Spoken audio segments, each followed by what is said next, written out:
Hello people, so today we will talk about privacy policy on a CapCut application. So basically privacy policy is the documents, digital documents that containing the way or the description how the applications work for the user. So here, how to find the privacy policy on a CapCut, you just need to open the CapCut application.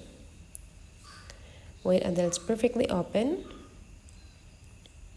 And now I just need to make sure that you stay in edit sections, and just please take a look on the top right corner. There will be two options here.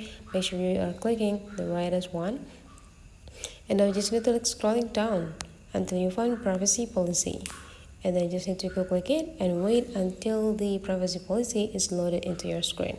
You'll see that the last updated of this privacy policy is 28 March in 2024, and whenever you're scrolling down you will find a lot of information about how these applications work for you.